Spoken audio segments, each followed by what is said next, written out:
আসসালামু আলাইকুম। এখানে একটি টপিক দেওয়া আছে। আপনারা স্ক্রিনে দেখতে পাচ্ছেন আমাদের এখানে একটি টপিক দেওয়া আছে। এখানে দেওয়া আছে এক্সেল পার্সেন্টেজ ফর্মুলা। আমরা আজকে এক্সেল পার্সেন্টেজ ফর্মুলা ব্যবহার করব।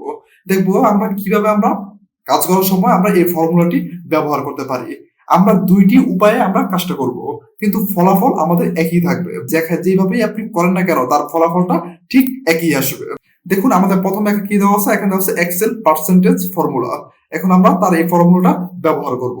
এখন আপনারা এখান থেকে সিলেক্ট করুন, এখান থেকে বর্ডারস উপরে ক্লিক করুন, এখান থেকে অল বর্ডারস এর উপরে ক্লিক করুন। দেখুন এটা বর্ডার তৈরি হয়ে গেছে। টোটাল হলো 15,000। এখন আমরা তার পার্সেন্টেজ যে ফর্মুলাটা আছে সেই ফর্মুলাটা ব্যবহার করব। প্রথমে আমি আপনাদেরকে একটি উপায় দেখাবো, তারপরে আমি আপনাদেরকে আরেকটি উপায় দেখাবো, কিন্তু তার ফলাফলটা একই আসবে। যখন আপনারা আপনাদের বস যখন আপনাকে এই কাজটা পার্সেন্টেজ ফর্মুলা কাজটা দেয়, তখন আপনারা দুইটি উপায় থেকে আপনার যে উপায়টা আপনাদের সহজ হবে সেই উপায়টা দিয়ে আপনারা কাজটা করতে পারবেন। হয়তো আপনারা দুইটা উপায় দিয়ে কাজ করতে পারবেন, এটা হলো আপনার ইচ্ছে। যেটা সহজ হবে সেটা দিয়ে আপনারা কাজ করবেন। 8,000, 5,000, 1500, 500 আমরা এখানে নিয়েছি। এটা আপনারা কি করবেন, এখান থেকে সিলেক্ট করবেন। দেখুন আমি মাউস দিয়ে সিলেক্ট করেছি। মাউস দিয়ে সিলেক্ট করার পর আপনাদের সামনে দেখুন এখানে একটি অপশন দেওয়া আছে। এই অপশনটার উপর যখন মাউসটা রাখবো, রাখার পর দেখুন এখানে লেখা আছে quick analysis control plus Q. আমাদের কুইক অ্যানালাইসিস কিবোর্ড শর্টকাট হলো কন্ট্রোল প্লাস কিউ। তার উপরে গিয়ে আপনারা এখানে ক্লিক করুন। কুইক অ্যানালাইসিস উপরে গিয়ে এখানে ক্লিক করুন। তারপর এখানে দেখুন লেখা আছে টোটালস এর উপরে গিয়ে এখানে ক্লিক করুন।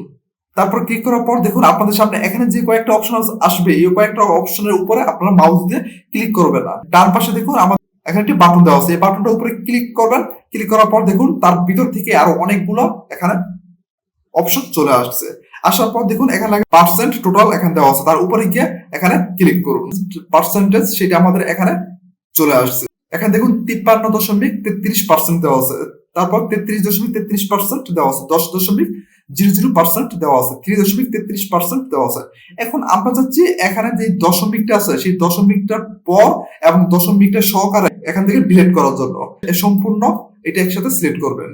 দেখুন সিলেক্ট করার পর উপরে নাম্বারে গিয়ে এখানে দেখুন একটা অপশন দেওয়া আছে। যখন আমি মাউসটা এখানে রাখছি লেখা আছে দেখুন এখানে লেখা আছে ডিক্রিজ ডেসিমাল। তার উপরে গিয়ে ক্লিক করুন। দেখুন আমি একটা ক্লিক করেছি, থেকে চলে যাবে। দেখুন আমাদের এখান থেকে চলে গেছে। তারপর আমি আবার যখন এখানে ক্লিক করব দেখুন আমাদের এখান থেকে চলে গেছে। দশমিকের পর আমাদের এখান থেকে যে কয়েকটা সব সংখ্যা ছিল সেই কয়েকটা সংখ্যা আমাদের এখানে চলে গেছে। আমাদের প্রথম একটি উপায়। এখন আমরা দ্বিতীয় উপায়টি দেখবো। 8,000 তার বরাবর গিয়ে এখানে ক্লিক করুন। এখানে ক্লিক করার পর এখন আপনারা কিবোর্ড থেকে ইকুয়াল বাটন প্রেস করুন। দেখুন ইকুয়াল বাটন প্রেস করার পর এখন এখানে যে 8,000 আছে তার উপরে গিয়ে আপনারা মাউস দিয়ে ক্লিক করুন। তারপর এখান থেকে কিবোর্ডে একটি বাঘ চিহ্ন বাটন দেওয়া আছে। দেখুন আমি যখন এখানে ক্লিক করছি দেখুন এটা হলো একটি বাঘ চিহ্ন। ফলাফল যে 15,000 সেই ফলাফলের উপরে গিয়ে তারপর কিবোর্ড থেকে ইন্টার বাটন প্রেস করুন। দেখুন আপনাদের সামনে এখানে চলে আসছে 53%। আমরা এখন আগেরটা যাবো। দেখুন প্রথমটা আমরা কি 53%। এখন আমরা এটাও আমাদের 53%, কিন্তু ফলাফলটা আমাদের একই। আমরা দুইটা ভাবে আমরা কাজ করেছি কিন্তু ফলাফলটা আমাদের একই আসছে। তারপর এখানে ক্লিক করুন। ঠিক একইভাবে ইকুয়াল বাটন প্রেস করুন। এখানে তার উপরে গিয়ে 5,000 উপরে গিয়ে ক্লিক করুন।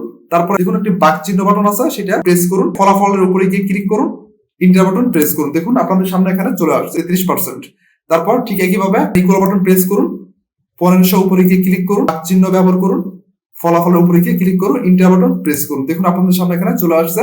ঠিক একইভাবে এখানে ইকুয়াল বাটন প্রেস করুন, 500 উপরে গিয়ে ক্লিক করুন, বাঘ চিহ্ন ব্যবহার করুন, ক্লিক করুন, ইন্টার বাটন প্রেস করুন। দেখুন আপনাদের সামনে এখানে চলে আসছে 53%, 33%, 10%, 3%। আগেরটায় যাবো। দেখুন আমাদের এখানে 53%, 33%, 10%, 3%, 3%। দেখুন আমাদের এখানে চলে আসছে। আপনারা এই দুইটি উপায়ে আপনারা এখানে পার্সেন্টেজ ফর্মুলাটা ব্যবহার করতে পারেন। আপনাদের যেটা সহজ সেটা আপনারা এখানে ব্যবহার করতে পারেন, কিন্তু আপনাদের যে ফলাফলটা সেই ফলাফলটা একই আসবে। এই উপায়ে আপনারা কাজটা করতে পারবেন। ভিডিও যদি ভালো লাগে অবশ্যই আপনি চ্যানেলটি সাবস্ক্রাইব করবেন, তার সাথে একটি লাইক, একটি কমেন্টস করবেন, একটু বেশি বেশি করে শেয়ার করে দিবেন। আবার দেখা হবে পরবর্তী ভিডিওতে। ভালো থাকবেন, সুস্থ থাকবেন। সবাইকে ধন্যবাদ।